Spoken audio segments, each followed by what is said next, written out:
It's not just a boycott. Right now, Anheuser-Busch is accused of racist and sexist hiring practices that prioritized minorities in complaint filed by Trump advisors legal group during the Dylan Mulvaney firestorm. You know, Anheuser-Busch could have just stayed out of this whole thing. After they accidentally stepped in it, they could have just apologized. They didn't. And now, not only are they being targeted by The View, Whoopi Goldberg, they're now facing a lawsuit from America First Legal. They say the group claimed that companies are using the cloak of equity to proudly discriminate based on race, color, national origin, and sex in their employment practices. AFL, whose president and America First Legal, whose president and CEO is a former Trump advisor, Stephen Miller, sent a complaint letter to the St. Louis, Missouri office for the EEOC requesting an investigation into Anheuser-Busch's programs. Amazing. Look at this. What is this? Brewing scholarship. Developed in partnership with UNCF, the annual scholarship program supports 25 black college students pursuing degrees ranging from business to food science that could lead to a career in the brewing industry. So is that what they're being targeted about, like these scholarships? They say one is the Leadership Accelerator program, which advertises that it provides formal mentorship, executive interaction, and leadership development curriculum for those who identify with historically underrepresented groups as they join our organization in a full-time capacity. It only encourages people of Black, Native American, and Latino origins to apply. There you go. This is not a regular corporate program. Rather, the company describes the role as focusing on hiring the next generation of leaders within the North American Sustainability and Procurement Department. In other words, it is a fast-track program to executive leadership positions at Anheuser-Busch, and it is limited to candidates based on race.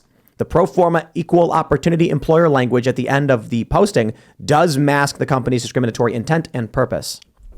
Interesting. Now they're getting hit over what basically tons of companies are doing, but good on America First Legal, I guess.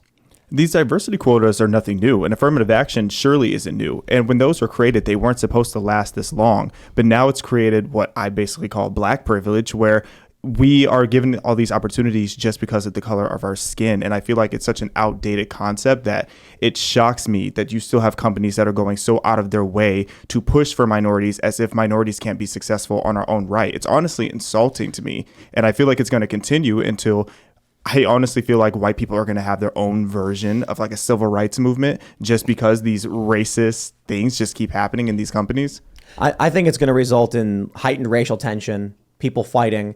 And then you've already seen people claiming to be like white rights movement, like stuff like the past several years. And they're making these arguments like, hey, you know, a poor white dude who wants to go to college shouldn't have barriers placed in front of them. In response, the media just says, you're a white supremacist. That is so bad. Like all of it, and like the idea of like having white people start saying we need a white, affinity group and have to have that kind of stuff for white people. That is a terrible idea. It's a horrible idea. If only because the left is going to say racist, and everyone's going to believe it, and you're going to look like absolute like straight up cross-burning racists. And it's very hard to get rid of these programs because not only do they get employees like Donald Glover got hired at NBC for cheap because he was hired through like a diversity excellence program, right? And it comes with great publicity because half their jobs are just going to these luncheons where they go to and they go pat each other on the back, and they lead to articles that are written in trade magazines. So they get all this good publicity on top of hiring someone that's subsidized. So it's very hard to get rid of those programs. In regards to white rights and all that stuff, I think it's a bad idea I agree with you, Phil, but at the same time, we're getting to a point where if you want to get into certain universities, they're giving benefits to people based on race. Yep. And it's making it harder so look at it this way. They want at these universities what they claim is called racial parity, where it's like, okay, so if the country's 13% black, 7% Asian, whatever, that's what's going to be in the schools. But that's not what's happening. What's happening is they're giving like 20%, 20%, 20%. And so certain people of certain races are getting boosted up. Certain races are getting pushed down. Asians especially are getting pushed down. Don't be surprised then if you start seeing groups of people who claim to be white rights and they're not white supremacists. there's a distinction. A white supremacist, a person who thinks that their race is superior, versus a white rights person who is making the argument that, like, hey, I'm a lower income carpenter and my kid wants to go to college, and they're saying he can't. Yeah, and now you're going to get those people making those advocacy groups. You know, you were talking about the default left this morning today on one of the things. The default left is going to hear that and they're going to think racist. They're not going to matter. Yes, I know, but that's going to make America worse. It's Right. going to make people. It's like, yeah, But it's horrible. this is just to me dominoes falling over. Yeah, totally. I agree. You're not. So you've already seen the Asian groups coming out because of Harvard and affirmative action stuff. The SAT scores for like the average Asian has to be like you have to score like 1,300 because they're like, well, there's too many Asian people, which is, in my opinion, insane. If you pass, and so yeah, you're going to start seeing more and more of these groups of people. Maybe they'll try and mask it. They'll call it like Irish affiliation or something like that. But it's going to be some kind of white rights thing. Yeah. You're going to see lawsuits like this.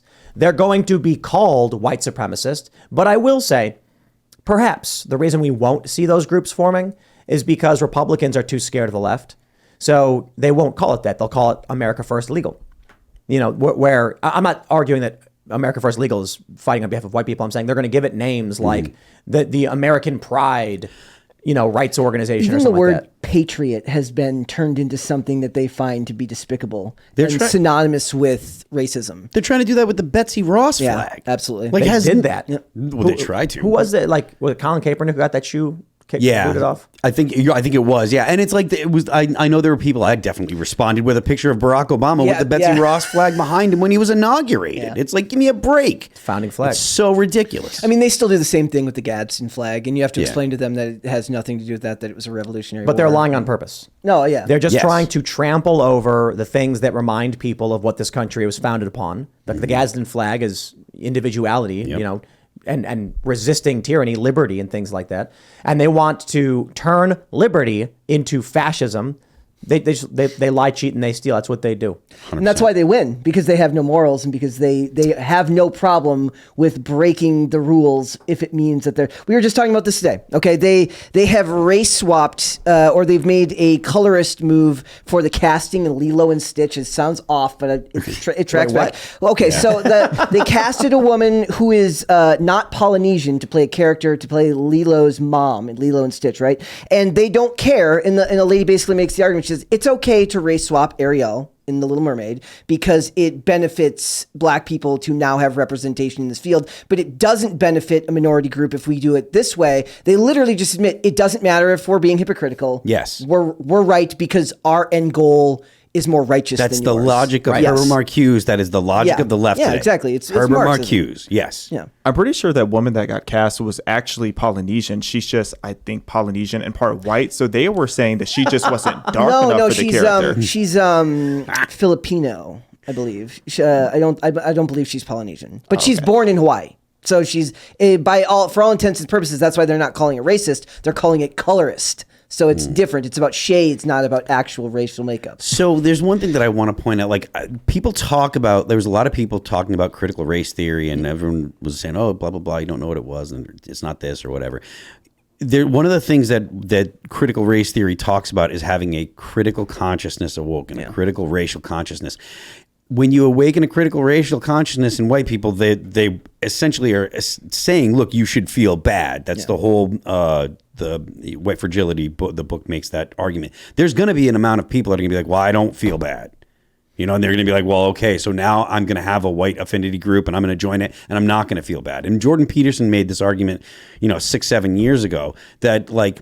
There's going to be if you focus on race all the time, which is the illiberal thing to do, the liberal thing to do, the Enlightenment ideas is that the individual matters. If you focus on the individual, you'll be fine. But if you focus on races, then races are going to start to do it more and more, and it ends up creating more and more segregation in your society. It's a terrible idea.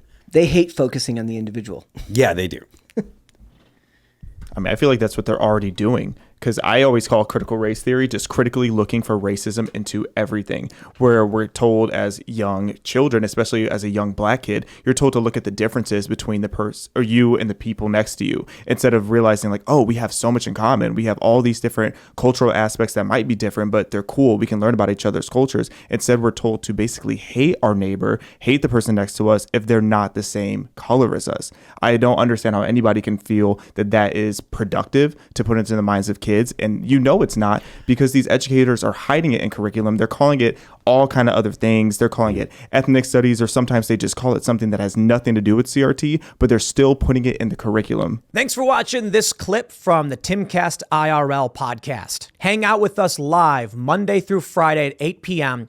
and become a member over at timcast.com for uncensored, members-only shows exclusive. Thanks for hanging out, and we'll see you all next time.